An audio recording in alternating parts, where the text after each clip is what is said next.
നമസ്കാരം. പുതിയൊരു വീഡിയോയിലേക്ക് എല്ലാവർക്കും ഒരിക്കൽ കൂടി സ്വാഗതം. മഹാവിഷ്ണുവിന്റെ അവതാരമായ ശ്രീരാമചന്ദ്രന്റെ ജനനം ആഘോഷിക്കുന്ന ദിനമാണ് ശ്രീരാമനവമി.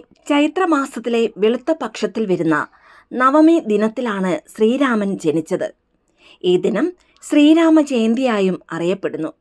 ഇത്തവണ 2026 മാർച്ച് 26 തീയതി വ്യാഴാഴ്ചയാണ് ശ്രീരാമ നവമി വരുന്നത്.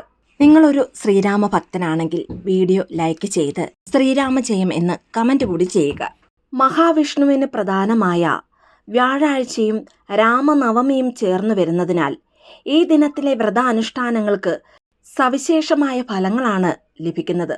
ഈ ദിവസം ഭക്തിപൂർവം വ്രതം അനുഷ്ഠിച്ച് രാമനാമം ജപിക്കുന്നത് മോക്ഷപ്രാപ്തിക്കായുള്ള മാർഗമാണെന്നാണ് വിശ്വാസം. ഭഗവാനെ മാത്രമല്ല, സീതാദേവിക്കും ലക്ഷ്മണനും ഹനുമാനും പ്രാധാന്യം നൽകി ധ്യാനിക്കേണ്ടതാണ്. അന്നേ ദിവസം സർവകാര്യസിദ്ധിക്കായി രാമായണത്തിലെ സുന്ദരകാന്ഡം പാരായണം ചെയ്യുന്നതും നല്ലതാണ്. ഇനി ശ്രീരാമനവമി ദിവസം വ്രതം അനുഷ്ഠിക്കേണ്ടത് എങ്ങനെയാണെന്ന് നോക്കാം. രാമനവമി ദിനത്തിൽ അതിരാവിലെ ഉണർന്ന് ശരീരശുദ്ധി വരുത്തി നിലവിളക്ക് കത്തിച്ച് രാമനാമം ജപിച്ചു വേണം ദിവസം ആരംഭിക്കേണ്ടത്. പൂജാമുറിയിൽ ഭഗവാന് മുൻപാകെ നെയ്ദീപം കൊളുത്തിയതിനു ശേഷം വിഷ്ണു ഗായത്രി ജപിച്ച ശേഷം ശ്രീരാമ രാമ രാമേതി രമേ രാമേ മനോരമേ സഹസ്രനാമ തത്തുല്യം രാമനാമ വരാനനെ ശ്രീരാമനാമ വരാനന ഓം നമ ഇതി. വിഷ്ണു സഹസ്രനാമ ജപത്തിന് തുല്യമായ ഈ നാമം 3 തവണ ജപിക്കുക. കൂടാതെ ഈ ദിനത്തിലുടനീളം രാമനാമം ജപിക്കുന്നത് ഐശ്വര്യത്തിനും സമാധാനത്തിനും കാരണമാകുന്നതാണ്. ഇനി ഉപവാസവും ഉറക്കമൊഴിയലും ഈ വ്രതത്തിന്റെ ഭാഗമാണെങ്കിലും ആരോഗ്യസ്ഥിതി അനുസരിച്ച് ഒരിക്കലോടെ, അതായത് ഒരു നേരം മാത്രം അരിയാഹാരം കഴിച്ച് വ്രതം അനുഷ്ഠിക്കാവുന്നതാണ്. വ്രതം എടുക്കുന്നവർ പകൽ ഉറക്കം പാടില്ല. ഇനി സാധിക്കുമെങ്കിൽ രാവിലെയും വൈകിട്ടും അടുത്തുള്ള വിഷ്ണു ക്ഷേത്ര ദർശനം നടത്തി തുളസിമാല സമർപ്പിക്കുന്നതും ഉത്തമമാണ്. ദശമി ദിവസം ക്ഷേത്ര ദർശനം നടത്തി തീർത്ഥം സേവിച്ചോ അല്ലെങ്കിൽ തുളസി തീർത്ഥം സേവിച്ചോ വ്രതം അവസാനിപ്പിക്കാവുന്നതുമാണ്. ഈ വ്രതാനുഷ്ഠാനത്തിലൂടെ സകല പുണ്യസ്ഥലങ്ങളിലും തീർത്ഥാടനം നടത്തിയ ഫലം ലഭിക്കുന്നതാണ്. കൂടാതെ മുൻജന്മ പാപങ്ങൾ നീങ്ങി വിഷ്ണു പ്രീതിക്ക് കാരണമാകുന്നതുമാണ്. രാമനവമി ദിവസം വിഷ്ണു ക്ഷേത്ര ദർശനം നടത്തുന്നത് വൈകുണ്ഠ ദർശനത്തിന് തുല്യമായ ഫലങ്ങൾ ലഭിക്കുന്നതാണ്. മാത്രമല്ല, ഈ ദിവസം വ്രതം അനുഷ്ഠിക്കുന്നതിലൂടെ സകല പുണ്യങ്ങളും നിങ്ങൾക്കും കുടുംബത്തിലും ഉണ്ടാവുന്നതുമാണ്. രാമനവമി ദിവസം ഒരു തവണയെങ്കിലും രാമനാമം ജപിക്കുന്നത് 1000 വിഷ്ണു നാമ സഹസ്രങ്ങൾക്ക് തുല്യമാണ്. ഓം നമോ നാരായണായ എന്ന മന്ത്രം ജപിക്കുന്നതിലൂടെ നമ്മുടെ എല്ലാ പാപങ്ങൾക്കും പരിഹാരം ലഭിക്കുന്നതുമാണ്. വിഷ്ണുവിൻ്റെയും ശിവന്റെയും ശക്തി ഒരുപോലെ നിറഞ്ഞു നിൽക്കുന്ന ഒന്നാണ് രാമനാമം. അതുകൊണ്ട് തന്നെ രാമനവമി ദിനത്തിൽ കലിദോഷ നിവാരണ മന്ത്രം 108 തവണ ജപിക്കുന്നതിലൂടെ മോക്ഷപ്രാപ്തി ലഭിക്കുന്നതുമാണ്. ഇനി ഒരുപാട് പേർക്ക് സംശയമുണ്ടാകും, ശ്രീരാമനവമി ഇത്തവണ മാർച്ച് 26 27 ആഘോഷിക്കേണ്ടതെന്ന്. ഭഗവാൻ ശ്രീരാമൻ ജനിച്ചത് ഉച്ച സമയത്താണ്, അതായത് മധ്യാഹ്നകാലം. മാർച്ച് 26 ഉച്ചയ്ക്ക് നവമി തിഥി പൂർണ്ണമായും നിലനിൽക്കുന്നുണ്ട്. എന്നാൽ മാർച്ച് 27 സൂര്യോദയ സമയത്ത് നവമി ഉണ്ടെങ്കിലും ഉച്ചയാകുമ്പോഴേക്കും ദശമി തിഥി ആരംഭിക്കുന്നതിനാൽ മാർച്ച് 26 തന്നെ ശ്രീരാമനവമി ആഘോഷിക്കുന്നതാണ് ഏറ്റവും നല്ലത്. എന്നാൽ 27 പുലർച്ചെ നവമി തിഥി ഉള്ളതുകൊണ്ട് തന്നെ ഇസ്കോൺ പോലെയുള്ള വൈഷ്ണവ ഭക്തർ മാർച്ച് 27 രാമനവമി ആഘോഷിക്കുന്നത്. അതുകൊണ്ട് തന്നെ ഈ 2 ദിവസങ്ങളിൽ നിങ്ങൾക്ക് താല്പര്യമുള്ള ദിവസം ഏതാണോ അന്ന് വ്രതം അനുഷ്ഠിക്കാവുന്നതാണ്. ഇനി ശ്രീരാമനവമി ദിവസം പൂജ ചെയ്യുവാൻ താല്പര്യമുള്ളവർക്ക് മാർച്ച് 26 രാവിലെ 11:20 മുതൽ ഉച്ചയ്ക്ക് 1:10 വരെയാണ് പൂജയ്ക്ക് ഏറ്റവും അനുയോജ്യമായ സമയം. ഇതിൽ തന്നെ 11:45 മുതൽ 12:30 വരെയുള്ള 45 മിനിറ്റ് അതീവ പ്രധാനമായ ഒരു ഗുപ്ത മുഹൂർത്തം വരുന്ന സമയമാണ്. ഈ ഒരു സമയത്ത് നടത്തുന്ന ഏതൊരു പ്രാർത്ഥനകൾക്കും വളരെ പെട്ടെന്ന് തന്നെ ഫലം ലഭിക്കുന്നതാണ്. കാരണം ഈ ഒരു സമയത്ത് നടത്തുന്ന പ്രാർത്ഥനകൾ നേരിട്ട് തന്നെ ഭഗവാന്റെ ധാമത്തിൽ എത്തിച്ചേരുകയും അതിന് 100% ഫലം ഉണ്ടാകുന്നതുമാണ്.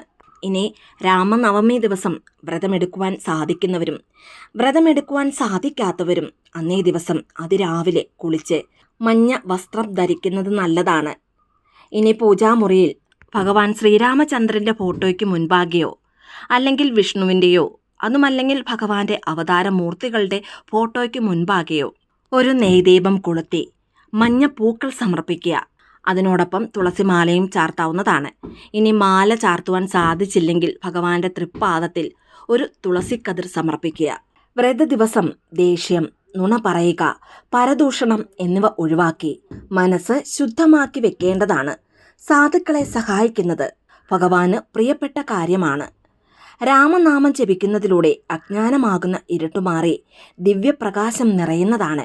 മാർച്ച് 26 രാവിലെ 11:45 മുതൽ ഉച്ചയ്ക്ക് 12:30 വരെയുള്ള ഗുപ്ത മുഹൂർത്തത്തിൽ, അതായത് ഈ 45 മിനിറ്റ് സമയത്ത് നടത്തുന്ന മന്ത്രജപത്തിനോ പ്രാർത്ഥനകൾക്കോ 100 മടങ്ങ് ശക്തിയോടുകൂടി ഫലം ലഭിക്കുന്നതാണ്. മാത്രമല്ല, ഭഗവാൻ ശ്രീരാമചന്ദ്രന്റെ അനുഗ്രഹം നേരിട്ട് ലഭിക്കുന്നതിനുള്ള ഏറ്റവും അനുയോജ്യമായ സമയമാണിത്. ഈ സമയത്ത് പ്രപഞ്ചത്തിലെ ഊർജം അതിൻ്റെ ഉച്ചസ്ഥായിലായിരിക്കും. മാത്രമല്ല, അന്തരീക്ഷത്തിൽ സത്വഗുണം കൂടുതലായിരിക്കുന്നതിനാൽ പരമാത്മാവുമായി ബന്ധപ്പെടുന്നതിനുള്ള ഏറ്റവും എളുപ്പമുള്ള സമയവുമാണിത്.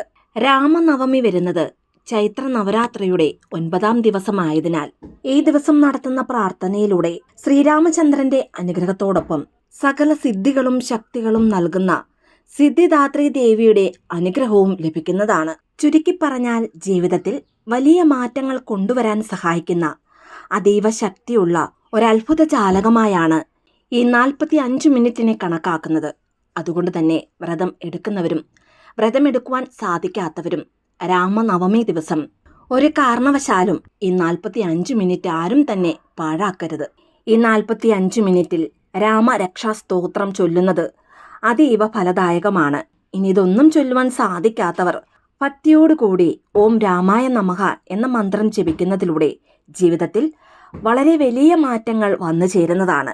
നിങ്ങളുടെ ആഗ്രഹങ്ങൾ വളരെ പെട്ടെന്ന് സാധിച്ചു കിട്ടുന്നതിനായി രാമനവമി ദിവസം ചെയ്യേണ്ട വളരെ പ്രധാനപ്പെട്ട 3 പരിഹാരങ്ങളെക്കുറിച്ചാണ് ഇനി പറയുന്നത്.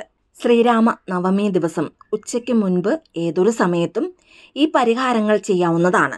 ഒന്നാമതായി, ഹനുമാൻ സ്വാമിക്ക് വേണ്ടിയുള്ള പരിഹാരമാണ്. 11, 21 അല്ലെങ്കിൽ 51, അതുമല്ലെങ്കിൽ 108 വെറ്റിലകൾ എടുക്കുക. പിന്നീട് കുറച്ച് കുങ്കുമത്തിൽ പനിനീരൊഴിച്ച് നല്ലതുപോലെ ചാലിച്ച് ഈ കുങ്കുമം ഉപയോഗിച്ച് ഓരോ വെറ്റിലയിലും രാമ എന്ന് എഴുതി അത് ക്ഷേത്രത്തിൽ സമർപ്പിക്കുക. ഇതിന് സാധിക്കാത്തവർ ഒരു കടലാസിൽ ചുവന്ന പേന കൊണ്ട് രാമനാമം എഴുതി അത് ഹനുമാൻ സ്വാമിക്ക് മാലയായി സമർപ്പിക്കുന്നതായി സങ്കല്പിച്ച ശേഷം ആ കടലാസ് ഒരു ചെടിച്ചട്ടിയിലോ സുരക്ഷിതമായ സ്ഥലത്തോ സൂക്ഷിക്കാവുന്നതാണ്. വെറ്റിലയിലോ അല്ലെങ്കിൽ പേപ്പറിലോ ഓരോ തവണ രാമനാമം എഴുതുമ്പോഴും ഏതാഗ്രഹമാണോ നിങ്ങൾക്ക് സാധിക്കാനുള്ളത് അതെത്രയും പെട്ടെന്ന് സാധിച്ചു തരണമേ ഭഗവാനെ എന്ന് പ്രാർത്ഥിച്ചുകൊണ്ട് വേണം രാമനാമം എഴുതുവാൻ. പൂർണ്ണ ഭക്തിയോടും വിശ്വാസത്തോടും കൂടി ഈ ഒരു പരിഹാരം ചെയ്താൽ ഉറപ്പായും എത്ര നടക്കാത്ത ആഗ്രഹങ്ങളും നിഷ്പ്രയാസം ഭഗവാൻ നടത്തി തരുന്നതാണ്. അടുത്തതായി, ശ്രീരാമനവമി ദിവസം നമ്മുടെ വീട്ടിൽ പോസിറ്റീവ് ഊർജം നിറയ്ക്കാൻ കുറഞ്ഞത് 5 ദീപങ്ങളെങ്കിലും തെളിയിക്കേണ്ടതാണ്. ഒന്ന് പൂജാമുറിയിൽ, മറ്റൊന്ന് അടുക്കളയിൽ, ജനലിന് സമീപത്ത്, പ്രധാന വാതിലിൽ, വീടിൻ്റെ മധ്യഭാഗം അതായത് ലിവിംഗ് റൂമിൽ എന്നിവിടങ്ങളിലാണ് വിളക്ക് വെക്കേണ്ടത്. വിളക്ക് തെളിയിച്ചതിന് ശേഷം ഈ സമയം മറ്റാരോടും സംസാരിക്കാതെ തുടർച്ചയായി രാമനാമം ജപിച്ചുകൊണ്ടേയിരിക്കുക. ഉറപ്പായും നിങ്ങളുടെ ആഗ്രഹങ്ങൾ സഫലമാകുന്നതാണ്. അടുത്തതായി, എത്ര വലിയ ആഗ്രഹങ്ങളും സാധിക്കുന്നതിനുള്ള ഒരു ജലപരിഹാരമാണ്.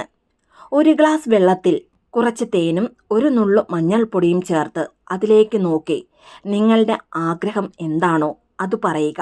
ഉദാഹരണത്തിന്, നിങ്ങളുടെ ബന്ധങ്ങളിലെ പ്രശ്നങ്ങൾ, പണം തിരികെ ലഭിക്കൽ, കുട്ടികളുടെ കാര്യങ്ങൾ, അങ്ങനെ നിങ്ങളുടെ ഏതൊരാഗ്രഹമാണെങ്കിലും അത് എത്രയും പെട്ടെന്ന് സാധിച്ചു കിട്ടണമേ എന്ന് പ്രാർത്ഥിക്കുക. ഇനി പ്രാർത്ഥിക്കുമ്പോൾ നിങ്ങളുടെ ആഗ്രഹങ്ങൾ നടന്നു കഴിഞ്ഞതായിട്ടാണ് പ്രാർത്ഥിക്കേണ്ടത്. മാത്രമല്ല, നിങ്ങളുടെ ആഗ്രഹം സാധിച്ചു തന്ന ഭഗവാനോട് നന്ദി പറയാനും മറന്നു പോകരുത്. ഇങ്ങനെ പ്രാർത്ഥിച്ചതിന് ശേഷം ഈ വെള്ളം ഒരു ചെടിയുടെ ചുവട്ടിലോ അല്ലെങ്കിൽ മണ്ണിലോ ഒഴിക്കാവുന്നതാണ്. ഇതിലൂടെ പോസിറ്റീവ് എനർജി ലഭിക്കുകയും തടസ്സങ്ങൾ മാറിക്കിട്ടുന്നതുമാണ്. പൂർണ്ണ വിശ്വാസത്തോടുകൂടി ഈ രീതിയിൽ പ്രാർത്ഥിച്ചു നോക്കൂ. ഉറപ്പായും ഫലം ലഭിക്കുന്നതാണ്.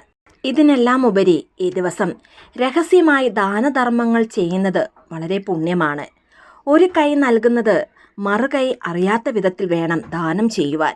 പണമോ ഭക്ഷണമോ വസ്ത്രമോ ദാനമായി നൽകാവുന്നതാണ്.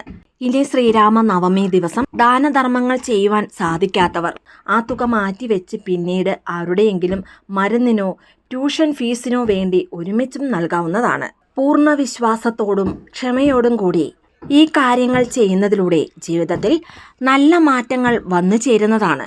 രാമനവമി ദിവസം തുടർച്ചയായി രാമനാമം ജപിക്കുന്നതിലൂടെ മനസ്സിലെ നെഗറ്റീവ് ചിന്തകൾ അകന്നു പോകുന്നതാണ്. മാത്രമല്ല ജീവിതത്തിൽ ദീർഘകാലമായി തടസ്സപ്പെട്ടു കിടക്കുന്ന ജോലികൾ പൂർത്തിയാക്കുവാനും ഈ ദിവസത്തിലെ നാമജപത്തിലൂടെ സാധിക്കുന്നതാണ്. ഇതിനെല്ലാം ഉപരി ശ്രീരാമജയമെന്ന് 108 തവണ ചൊല്ലുകയോ അല്ലെങ്കിൽ ഒരു ബുക്കിൽ 108 തവണ എഴുതി ഭഗവാന് സമർപ്പിക്കാവുന്നതുമാണ്.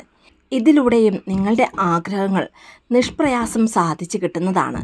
അതിലുപരി ഭഗവാൻ ശ്രീരാമചന്ദ്രൻ്റെയും സീതാദേവിയുടെയും ലക്ഷ്മണൻ്റെയും ഹനുമാൻ സ്വാമിയുടെയും പരിപൂർണമായ അനുഗ്രഹം എല്ലാവർക്കും വന്നു ചേരുന്നതുമാണ്.